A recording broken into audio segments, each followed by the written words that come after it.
Finding the Voices talk show by Monica Igudan. I'm a huge fan of Finding the Voice. You're doing a great job for Manipur. Good positive voices and make those voices more visible. We wanted our voice to reach in all the corners of the world. Interesting people. Been finding voices on people from our own place. Share positive stories and inspiring stories and bring out the good stories of Manipur.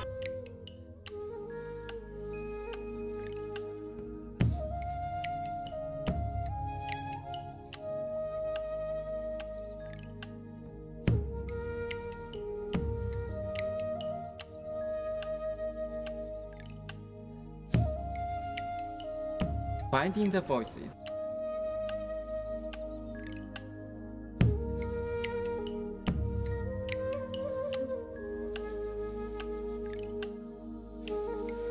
I'm Dr. Nivedita Barthakur. I'm from Assam originally, but I've studied and lived in the UK for the last 2 decades almost. I'm a doctor by profession, but I worked in the health sector as a management consultant. Since last year, I've actually moved back partially to Assam to work as an entrepreneur. I have I work in the tea industry. I have a CSR project which involves handmade paper.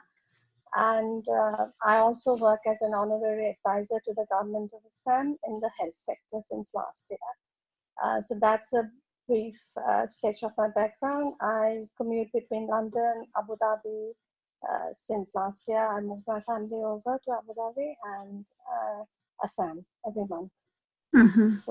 So that in a nutshell is me. All right. So can you, today morning when I woke up, I read the news and I felt really bad and I could really feel what was written. And that's when I reached out to you, and thank you so much for being very prompt and open in coming to our show. And I wanted to request you, though it's, I have a brief background about what happened, if you can tell in your own words about the incident. Yeah, first of all, thank you for inviting me on the show. As you say, Northeast rarely gets a voice in the national forum. And to me, the Facebook post was written from the heart. It wasn't to sensationalize the issue. I'd like to reiterate that. It was mainly because I didn't have any other public forum to reach out to reflect what Tailin or us as a family went through on Sunday afternoon at the Delhi Golf Club. So just to briefly recount what happened was, there's a long-standing member of the Delhi Golf Club who had invited us over. There were 9 of us in total, including our host. The lunch was at 1 p.m. We reached the place. Tailin, who has been my child's governess for almost last 10 years, my son is 9.5 years old, and she's virtually a member of the family. And anyone from the Northeast will know how valued Kongs are in terms of childcare. They are like English governesses or Filipino nannies or whatever. So we reached there. She was wearing her Jainsem, which is a traditional Khasi dress, very elegant, akin to your dress in Manipur and my Meghalaya chadar. We were let in. We were all sitting at the table. We ordered our drinks. We were waiting for it. And we were chit-chatting when suddenly this manager, who I believe a manager or whoever he was, he walked over with another lady and went straight to Tailin and said in Hindi that she has to leave the room, leave the table, because maids are not allowed. She was a bit shocked because she's traveled. She stayed with me in London for 8.5 years, and she's now in Abu Dhabi. She's traveled to Europe, wearing her Jainsem very proudly, and she's never faced this kind of insults before. So she didn't know. She said why, and I intervened and said, well, she's a guest. How can you ask a guest to leave? And I mean, we weren't behaving inappropriately. I don't think if a salwar and a saree can be allowed into the Delhi Golf Club, so this should also be allowed because it's a national dress after all. Yeah, absolutely. And they refused to budge. And when I asked them how can they say that she's a maid in the first place, they said, "Oh, wo Nepali dikhta hai." So And they had already prejudged from the look. Absolutely. And that's an affront in itself, because I've got a lot of Nepali friends. I know a lot of Nepali people that somehow in the capital city, a Nepali is equated with a domestic worker is, I think, an insult in itself. Be that as it may, then they said, the lady pointed out to her dress and said that ye dress to maid jaisa hai, or something like that. And then they went on further and said, wo maid jaisa dikhta bhi hai. So they put together her dress, her looks, and as you said, they prejudged her to be a maid. And I said, well, the table was booked for 9, and we are 9 people here, and you can't just throw us out. And so it went on for some time. They refused to budget. At some point, I could see the room was getting all interested, but nobody actually stepped in. So my host started walking out, and I walked out with her. And as we were leaving, they said something like, "Kahan se aate hai ye log," or some sort of a phrase like that. And so I turned around, I went back to these people, and I again tried to explain, look, this is Jainsem. It's a dress of Meghalaya. I said, I'm from Assam. How could you just prejudge that someone sitting next to me could be a maid? She could very well be my elderly relative. They just refused. And then I sort of said, I mean, it's quite sad that Delhi Golf Club, which is supposed to be a place where a lot of the Delhi elites, the educated class of Delhi, so-called, congregate, and they don't know to differentiate between a guest and someone who's not allowed to enter, whatever the rules may be. So and what is that, their rules exactly? What is that they are fighting about? Do they have like a specific call out on the policy of dress code or professional status?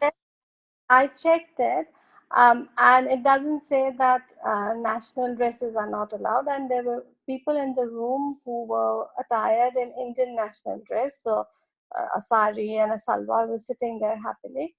So I assume that your dress or my dress or a Khasi dress should be allowed there. Absolutely. Because Indian national attire just doesn't mean a saree or a salwar. So that is one thing. The second thing was, which is at some level also very wrong, apparently in many of these clubs, they don't allow domestic workers to come in. So they are corralled at one place, and sort of people are embarrassed or whatever to be seen with them. So there at 2 levels it is wrong. One is that you're prejudging someone based on their looks and dress, and you're not allowing that person entry, or not allowing that person to continue in your premises. And the second, at that second level, that under the Indian Constitution, which guarantees equal rights for all citizens, this day and age, you can pick on someone's profession and say that this person is not suitable to come into a place. And I don't think that is right. And also at the human rights level, I mean, first of all, she was there as an invited guest. She can be of any profession. You are an IT worker, I am a management consultant and a doctor, someone else is an IS officer or something. That's our day job. And if we are invited as a guest, and Tailin is a governess, at the end of the day, she was there as a guest, and she didn't carry a label on her forehead saying that she's a maid or she's a domestic worker. Absolutely. And also, I think I really want to thank you because you're speaking out for her and standing for her, and particularly like the discrimination as you spoke, it's at 2 levels. One is how can you discriminate a person based on their professional status? And at that point of time, you are a guest. You are a guest to that club. You're not going there as a professional or whatever be your job. And on the second level, they are already prejudging who the person is, what dress they're wearing. And it's not like she was wearing, something revealing, or I mean, like, it's so elegant and and it's the ignorance of the dress and the people of India. Yeah, exactly. And also I think, I mean, it was actually a very, very humiliating experience. My 9.5-year-old son was there, and later when he was just shocked by what happened, and also we were trying to talk about it later, and what is the impression, or what is the education here that we are giving our young generation also, that this kind of I don't know, colonial mindset is all right, this kind of attitude towards your fellow citizens are all right, or who may not be in the privileged positions that you are in, you can treat them like dirt, that's all right. It's wrong at so many levels. Right. So how is Tailin, how did she react, and how is she doing now? I hope she knows that a lot of people are speaking up for her. Yes, actually, I mean, she's been interviewed by a few national newspapers, and yesterday she did a TV interview. She's a very proud Khasi lady. She's a very dignified lady, and despite her minimal education or whatever, she can stand up for her own rights. I think her first reaction was absolute shock and shame, in some sense, as she put it. But then I think she feels humiliated, and as she said, she has traveled to many places in the world, and she has never felt slighted like this. And it's quite sad that in the capital of her own country, she is judged as a second-class citizen. So this has never happened like anywhere, in all the other foreign places you guys have traveled together? Yes, no, she's lived in London for 8 years. And we would walk into the nicest and fanciest of restaurants there and other places. And she would be welcomed. I don't think we ever faced any discrimination. She was never refused entry. No, I mean, rather than that, we would have people walk over to her in airports and all, inquiring about the dress. Yeah, and taking photographs, or just saying how lovely she looks, or and it is a very elegant dress, as you said. Right. Yeah.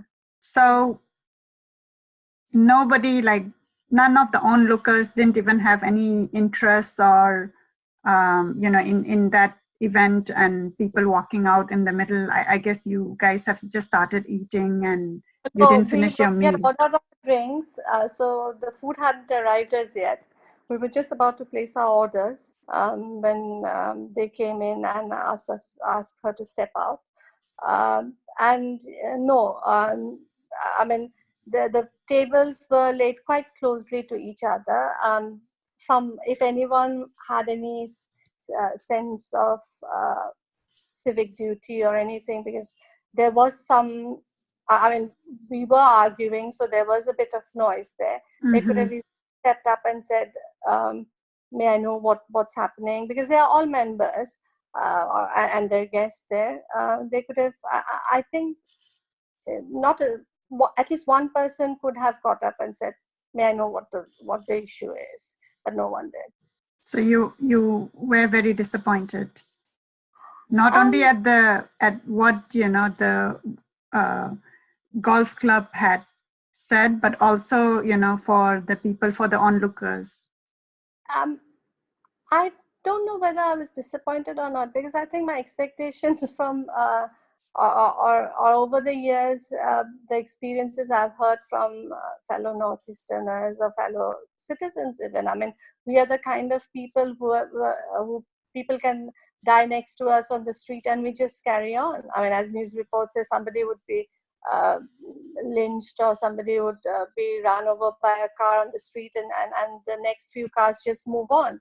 I think as a society we have sort of insulated ourselves. As long as my family, my extended family, my community is all right, we won't bother about what happens next to us. So I think it's just a reflection of how we've developed as a society.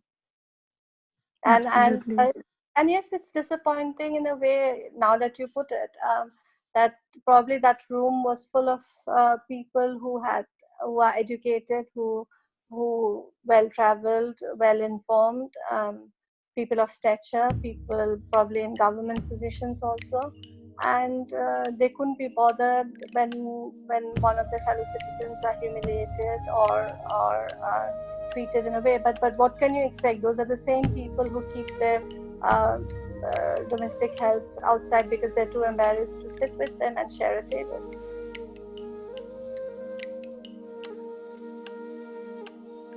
Monica, Finding the Voices. Finding the Voices. Finding the Voice.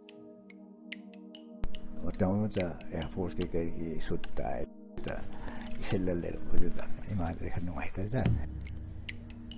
I could see my father.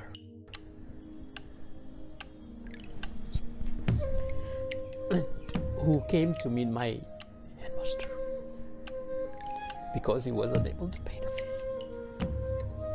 I'm sorry.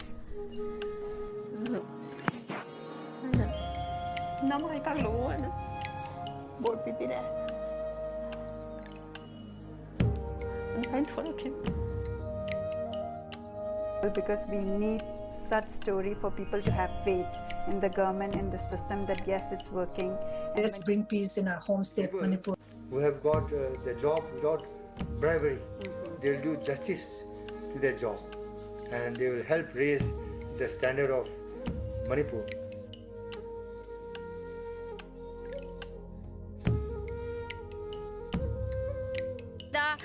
Me machine creado. I adu paraga tingogi.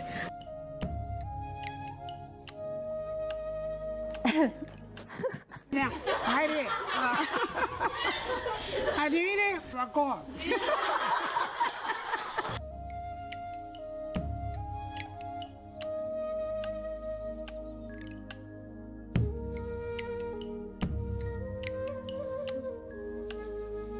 In your opinion, like, what do you think we can, how can we combat like such incident or discrimination in the future, and how can we educate about the Northeast to India?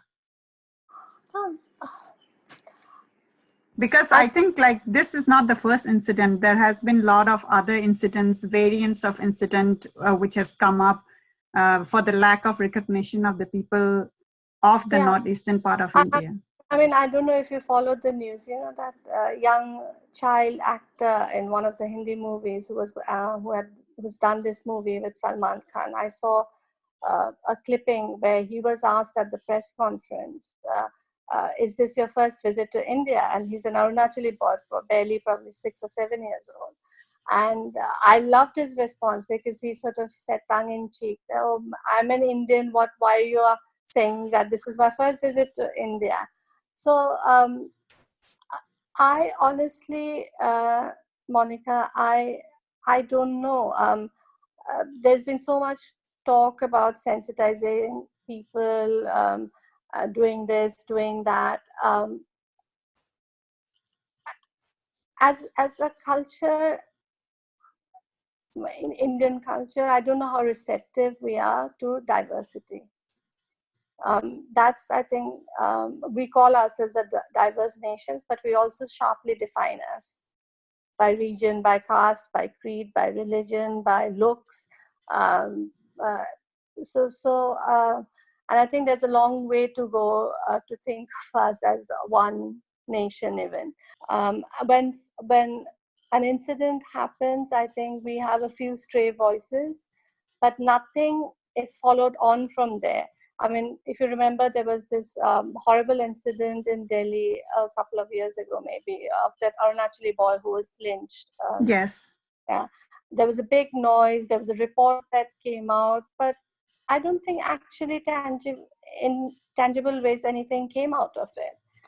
My Facebook and my messenger and my email has been flooded since yesterday, of young people in Delhi who says, Baido, we're so happy that you're standing up for this, because we face this on a daily basis. Mm-hmm.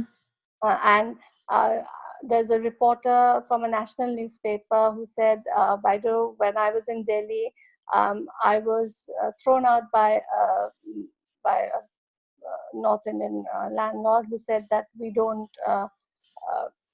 give our house on rent to Northeasterners.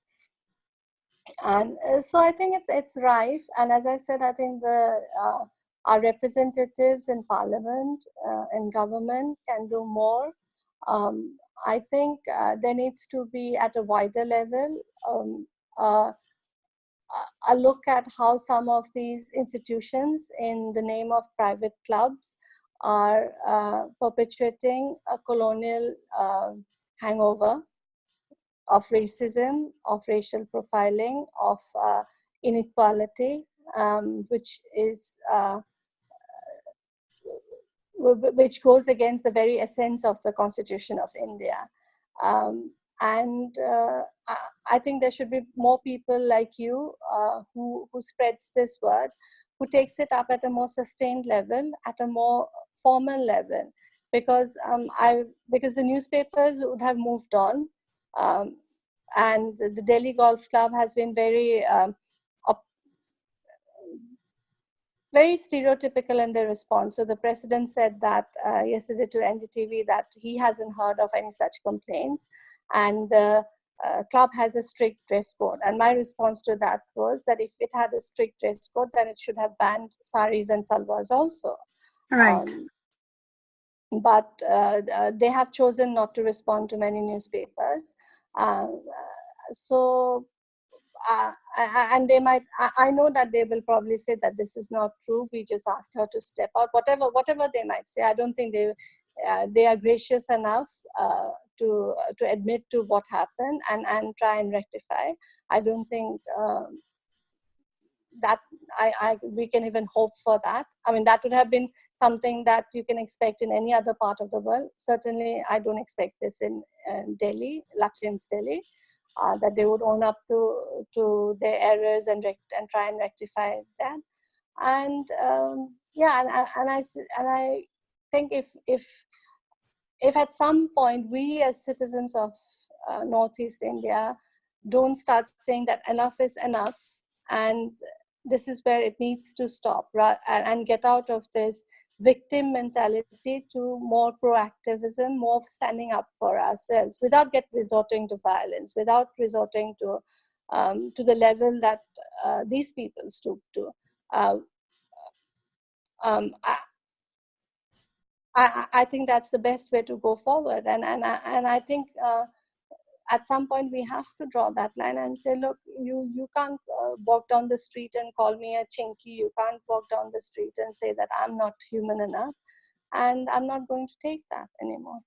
And I think it has to come from every one of us. Right, every one of us, like, we are responsible for, in our own small ways, share about us, about our culture, about our dress, and like you said, handle it without any violence, but we have to speak up.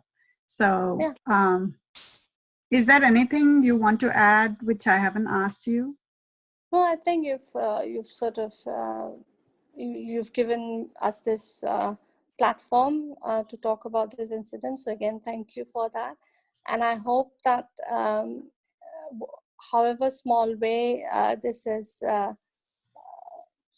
sort of raised certain questions, certain attitudes, I hope we can sustain this effort and some good comes out of this. Right, absolutely. And I want to thank you and your family. It was such a strong, empowering moment to learn that all of you, you chose to stand up and walk out of that dinner. So that is, I think that speaks a lot. And I think that is where I think I would say the strength lies, in standing together. So thank you so much. And I please convey my thanks to your family too, because that speaks a lot about handling such discrimination together. And also I absolutely agree with you that our representative, the politicians need to address it and speak for us. And also the coverage. I think I was checking Google, and I think this was covered by many of the media. Did you feel? Yes. Yeah. So I mean, we are definitely thankful. I think there's been certain misinterpretations. I mean, as would be expected when so many people pick this up. But by and large, the media has been very supportive. Right. So yeah, we definitely thank the media for covering such an event, bringing into light about discrimination based on dress. And really, it is time to think for everybody in India on what are the different dresses we have and how each of these places, how can they, say that, no, you can't enter if you're wearing this, and there should be a definition. What is national dress? What is the dress code? What is acceptable? So, and also, like you said, when you talk about the self-responsibility, I was reading in one of the comment or one of the newsletter covered in relation to this event that the icons of the Northeast need to promote our dress, and also we as an individual need to promote our own dress. If we don't wear it, then who would wear it? Absolutely. And I think, but as I said, there's a wider issue or there are a couple of wider issues here rather than address that because you look and dress differently, you can't be treated differently, one. And two is, every citizen of India is guaranteed constitutionally to be treated as equal. And your profession shouldn't be judged as appropriate or inappropriate and made to look inferior. Right. I mean, we are talking about two things, as you have very well articulated it. We are talking about discrimination based on look or dress. And also we are talking about discrimination based on the professional status. Yeah. All right. So thank you so much for sharing your thoughts and raising a strong voice, particularly for the Northeast of India. Thank you, Monica. Thank you.